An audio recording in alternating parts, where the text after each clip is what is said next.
اهدنا الصراط المستقيم.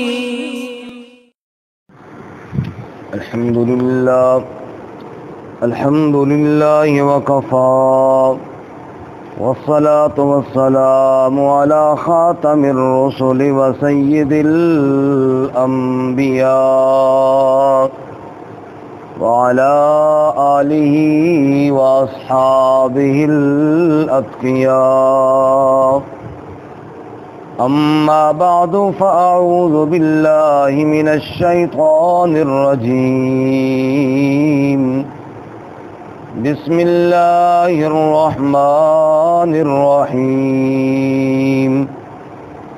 كلا إذا دكت الأرض دكا دكا وجاء ربك والملك صفا صفا وجيء يومئذ بجهنم يومئذ يتذكر الإنسان وأنى له الذكرى يقول يا ليتني قدمت لحياتي فيومئذ لا يعذب عذابه أحد ولا يوثق وثاقه أحد. يا أيتها النفس المطمئنة ارجعي إلى ربك راضية مرضية فادخلي في عبادي وادخلي جنتي.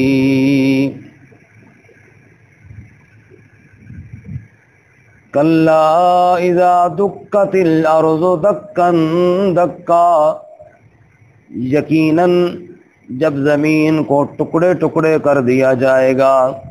وجاء ربک والملک صفا صفا، اور آئے گا تیرا رب اور فرشتے بھی قطار اندر قطار. وجیء یومئذ بجہنم، اور لایا جائے گا اس دن جہنم کو. یومئذ یتذکر الانسان، یہ وہ دن ہوگا جس دن نصیحت حاصل کرے گا انسان. وَأَنَّى لَهُ الذِّكْرَى، اور کیا فائدہ اس کا نصیحت حاصل کرنے کا. یقول، کہے گا یا لیتنی، ہائے افسوس مجھ پر، قدمت لحیاتی، میں آگے بھیجتا اپنی زندگی کے لیے. فَيَوْمَئِذٍ لَا يُعَذِّبُ عَذَابَهُ أَحَدٌ، پس یہ ایسا دن ہوگا کہ نہ عذاب دے گا اللہ کے عذاب جیسا کوئی. وَلَا يُوثِقُ وَثَاقَهُ أَحَدٌ، اور نہ کوئی پکڑے گا اس کی پکڑ جیسا کوئی. یا ایتھا النفس المطمئنہ، اے اطمینان والی روح، ارجعی الی ربک راضیۃ مرضیہ، تو لوٹ جا اپنے رب کی طرف تو اس سے راضی ہونے والی اور وہ تجھ سے راضی ہونے والا. فادخلی فی عبادی، پس داخل ہو جا میرے بندوں میں. وادخلی جنتی، اور داخل ہو جا میری جنت میں. سبحان ربک رب العزت عما یصفون، سلام علی المرسلین والحمد للہ رب العالمین. اللهم صل على محمد وعلى آل محمد كما صليت على إبراهيم وعلى آل إبراهيم إنك حميد مجيد. اللهم بارك على محمد وعلى آل محمد كما باركت على إبراهيم وعلى آل إبراهيم إنك حميد مجيد. معزز سامعین، سورۃ الفجر آیت نمبر 21 سے لے کر 30 تک آپ کے سامنے تلاوت کی ہیں. اللہ رب العزت ان کے مطابق صحیح بیان کی توفیق عطا فرمائے اور ہمیں قرآن و سنت پر عمل کرنے کی توفیق عطا فرمائے. گزشتہ سبق میں آپ حضرات نے سنا کہ اللہ رب العزت نے انسان کی بدعمالیوں کا اور دوزخ میں لے جانے والے گناہوں کا تذکرہ کیا کہ تم یتیم کا خیال نہیں کرتے، مسکین کو کھانا نہیں کھلاتے، میراث کھا جاتے ہو، اور مال کی محبت بہت سخت تمہارے دلوں میں پھنسی ہوئی ہے اور مضبوط ہے۔ اور آج کے سبق میں قیامت کے ہولناک مناظر کو بیان کیا۔ فرمایا تم دنیا کے چکروں میں پڑے ہو اور قیامت سر پہ آئی ہوئی ہے، اور ایک وقت آئے گا اس ساری زمین کو تو ٹکڑے ٹکڑے کر دیا جائے گا، کوٹ کوٹ کر ریزہ ریزہ جیسے کسی چیز کو کر دیا جائے گا، ایسے ہی زمین کو بھی ٹکڑے ٹکڑے کر دیا جائے گا۔ فرماتے ہیں کلا کا معنی ہوتا ہے ہرگز نہیں، اور کبھی یقیناً کے معنی میں آتا ہے، یعنی یقیناً پکی بات ہے۔ اذا دکت الارض دکن دکا، جب زمین کو ٹکڑے ٹکڑے کر دیا جائے گا اور اس زمین پر زلزلہ آئے گا اور پھر ریزہ ریزہ ہو جائے گی، جیسا کہ فرمایا اذا زلزلت الارض زلزالها، جب زمین کو جھنجھوڑ دیا جائے گا، ہلا دیا جائے گا، واخرجت الارض اثقالها، اور یہ اپنے بوجھ باہر نکال پھینکے گی، وقال الانسان ما لها، انسان کہے گا کیا ہو گیا اس کو، کیا ہو گیا یہ آج ٹکتی کیوں نہیں، آج ٹھہرتی کیوں نہیں۔ یومئذ تحدث اخبارها، اس دن اپنی خبریں زمین بیان کر دے گی۔ آج تو زمین کے پشت پر جو مرضی کرو آگے بولتی نہیں ہے، اس دن بول پڑے گی۔ کیوں؟ بِأَنَّ رَبَّكَ أَوْحَىٰ لَهَا، کیونکہ تیرے رب کا حکم آج اس کو آ گیا۔ فرمایا وَجَاءَ رَبُّكَ وَالْمَلَكُ صَفًّا صَفًّا، تیرا رب آئے گا، تیرا رب آئے گا، کرسی عدالت پر فیصلے کے لیے آئے گا، اور پھر فرشتے بھی قطار کے اندر کھڑے ہوں گے، جہاں فرشتے قطار باندھ کر چپ کھڑے ہوں گے، وہاں اے انسان تیرا کیا بنے گا جس نے اپنی بدعمالیوں کا حساب بھی دینا ہے۔ فرشتوں نے تو کوئی گناہ نہیں کیے نا، وہ بھی چپ قطار میں کھڑے ہوں گے۔ اس سے اندازہ کیجئے کہ اے انسان تیرا اس وقت کیا حال ہوگا۔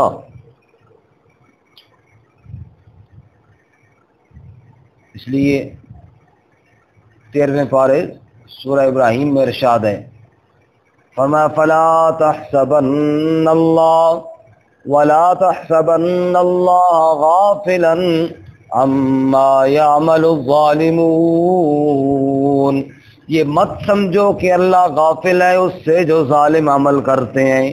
انما یؤخرهم لیوم تشخص فیہ الابصار، یہ مہلت صرف اس دن تک ہے جس دن تیری آنکھیں تاڑے لگ جائیں گی، پھٹی کی پھٹی رہ جائیں گی۔ مہطعین مقنعی رؤوسہم لا یرتد الیہم طرفہم وافئدتہم ہوا، اس دن سر جھکے ہوئے ہوں گے، آنکھیں پھٹی ہوئی ہوں گی، دل اڑے ہوئے ہوں گے، اور انسان چیخ و پکار کے اندر مبتلا ہوگا۔ اللہ کریم فرماتے ہیں یومئذ یوم تبدل الارض غیر الارض، اس دن یہ زمین یہ نہیں رہے گی، بدل دی جائے گی۔ آج تیرے زمین تیرے تابع ہے، تو اس کے اوپر جو مرضی کر، عبادت کر یا گناہ کر، یہ تجھے کچھ نہیں کہتی۔ اس دن یہ زمین بول پڑے گی، آج مٹی کی ہے اس دن تانبے کی ہو جائے گی، آج سورج سے دور ہے اس دن سورج کے قریب ہو جائے گی۔ یوم تبدل الارض غیر الارض والسماوات وبرزوا للہ الواحد القہار، اور سب کے سب رب کے سامنے کھڑے کر دیے جائیں گے، سب کے سب اللہ کے سامنے کھڑے کر دیے۔ اللہ اس دن کی ذلت سے محفوظ فرماتے ہیں وَجِيءَ يَوْمَئِذٍ بِجَهَنَّمَ، اور پھر جہنم کو اس دن لایا جائے گا۔ حدیث پاک میں آتا ہے رحمت کائنات صلی اللہ علیہ وسلم نے فرمایا 70,000 لگام دوزخ کو ڈالی جائے گی، ہر لگام پر 70,000 فرشتہ اس کو کھینچ رہا ہوگا، اور اس کے باوجود وہ دوزخ دھاڑے گی اور بے قابو ہونے کے قریب ہو جائے گی، اور عرش کے بائیں جانب لا کر اس کو کھڑا کر دیا جائے گا۔ اور یہی وہ وقت ہوگا جب سب نفسی نفسی پکار اٹھیں گے، حتیٰ کہ اللہ کے نبی بھی پکار اٹھیں گے۔ ایسا ہولناک منظر ہوگا کہ جب دوزخ لائی جائے گی اور چیخ رہی ہوگی، اور اس کا چیخنا اور دھاڑنا اور اس کا شور کرنا اتنا ہولناک ہوگا کہ سب کہیں گے یا رب سلم یا رب سلم، اے اللہ میں بچ جاؤں بس، اور کسی کا کوئی سوال نہیں۔ یومئذ یتذکر الانسان، اس دن سوچے گا انسان، نصیحت حاصل کرے گا انسان، اب سوچے گا کہ ہو میں نے کیا کیا، لیکن اللہ فرماتے ہیں وَأَنَّىٰ لَهُ الذِّكْرَىٰ، کیا فائدہ آج نصیحت حاصل کرنے کا، اب تو وقت ہی گزر گیا اس کا، وہ وقت چلا گیا جب اس کو توبہ استغفار فائدہ دیتی تھی، اب تو دوزخ سامنے ہے، اب تو توبہ کا کوئی فائدہ نہیں۔ یقولو، اس وقت انسان کہے گا یا لیتنی قدمت لحیاتی، کاش کہ میں نے آگے بھیجا ہوتا اپنی زندگی کے لیے۔ آج انسان کہتا ہے نا کچھ کام کر لیں جی، کچھ بنا لیں، آگے بڑھاپے میں کام آئے گا، بچوں کے کام آئے گا، اس زندگی کے لیے سوچتے ہیں۔ اس وقت انسان کہے گا کاش میں نے اس زندگی کے لیے بھی کچھ کیا ہوتا، جو اصل زندگی آج شروع ہونے والی ہے۔ دنیا میں تو جو کیا وہ تو ختم ہو گیا۔ ہاں جی، قدمت لحیاتی یا لیتنی، یہ افسوس ہوگا۔ اور افسوس کے اور کلمات بھی ہیں جو قرآن نے دوسرے مقام پر کہے، مثلا ایک جگہ اللہ فرماتے ہیں اس وقت انسان کیا کہے گا یا ویلتا لیتنی لم اتخذ فلانا خلیلا، ہائے ہائے افسوس، کاش دنیا میں نے اس فلاں بدبخت کو دوست نہ بنایا ہوتا، یعنی شیطان کو۔ لقد اضلنی عن الذکر بعد اذ جاءنی، جس نے مجھے اللہ کی نصیحت سے دور کر دیا، جب رب کی نصیحت میرے پاس آئی میں نے اس سے منہ موڑ لیا۔ اور ایک جگہ اللہ فرماتے ہیں اس وقت بندہ کیا کرے گا یوم یعض الظالم علی یدیہ، یقول، اس دن ظالم افسوس کے ساتھ اپنا ہاتھ کاٹ کر کھا جائے گا، چبا جائے گا۔ بندے کو افسوس ہوتا ہے تو یوں انگلی منہ میں ڈال دیتا، اور اس سے اتنا افسوس ہوگا کہ پورا ہاتھ چبا کر کھا جائے گا، یعض الظالم علی، چک مارے گا اپنے ہاتھوں پر، اتنا افسوس ہوگا کہ سمجھ نہیں آئے گی اس کو کہ میں نے کیا کرنا تھا اور میں نے کیا کر دیا، اور آج میں کہاں پکڑا ہوا کھڑا ہوں۔ فَيَوْمَئِذٍ لَا يُعَذِّبُ عَذَابَهُ أَحَدٌ، بس اس دن رب کے عذاب جیسا کوئی عذاب نہ دے گا، جو رب کی مار ہے، جو اللہ کا عذاب ہے، ایسا عذاب اور کسی کا نہیں، ایسی سزا اور کسی کی نہیں، اللہ ہمیں اس سے محفوظ فرمائے۔ وَلَا يُوثِقُ وَثَاقَهُ أَحَدٌ، اور نہ اللہ کی پکڑ جیسی کسی کی پکڑ ہے۔ 70,000 زنجیروں کے اندر جو بندہ جکڑا ہوگا، ایسا پکڑ کون اور پکڑ سکتا؟ گلے کے اندر توق ہیں جو ٹھوڑیوں تک آئیں، اِنَّا جَعَلْنَا فِي أَعْنَاقِهِمْ أَغْلَالًا فَهِيَ إِلَى الْأَذْقَانِ فَهُمْ مُقْمَحُونَ، فرمایا کہ توق ہوں گے گلے میں اور ٹھوڑیوں تک، اور سر اوپر اٹھے ہوئے ہوں گے، نیچے دیکھنا بھی نصیب نہیں ہوگا۔ تو رب کی پکڑ جیسی پکڑ بھی کسی کی نہیں ہوگی، اللہ اس سے بھی محفوظ فرمائے۔ اور جنہوں نے دنیا میں اللہ کو راضی کر لیا، ان سے کیا کہا جائے گا؟ یا ایتھا النفس المطمئنہ، اے اطمینان والی روح، اے پاک جان، اے رب کو راضی کرنے والے، ارجعی الی ربک، تو لوٹ جا اپنے رب کی طرف، راضیۃ مرضیہ، تو اس سے راضی وہ تجھ سے راضی، تو اللہ سے راضی اور اللہ تجھ سے راضی ہے پاک روح۔ فرمایا قیامت کو بھی کہا جائے گا اور موت کے وقت بھی کہا جائے گا، موت سے پہلے بھی جب بدن سے روح نکلنے کا وقت آئے گا تب بھی فرشتے یہی کہیں گے یا ایتھا النفس المطمئنہ ارجعی الی ربک راضیۃ مرضیہ، اے پاک روح جا اپنے رب کی طرف چلی جا، اللہ تجھ سے راضی اور تو اللہ سے راضی۔ یہ اہل جنت کو جب جنت میں جانے کا وقت آئے گا تب یہ لفظ بولے جائیں گے، اللہ تجھ سے راضی اور تم اللہ سے راضی۔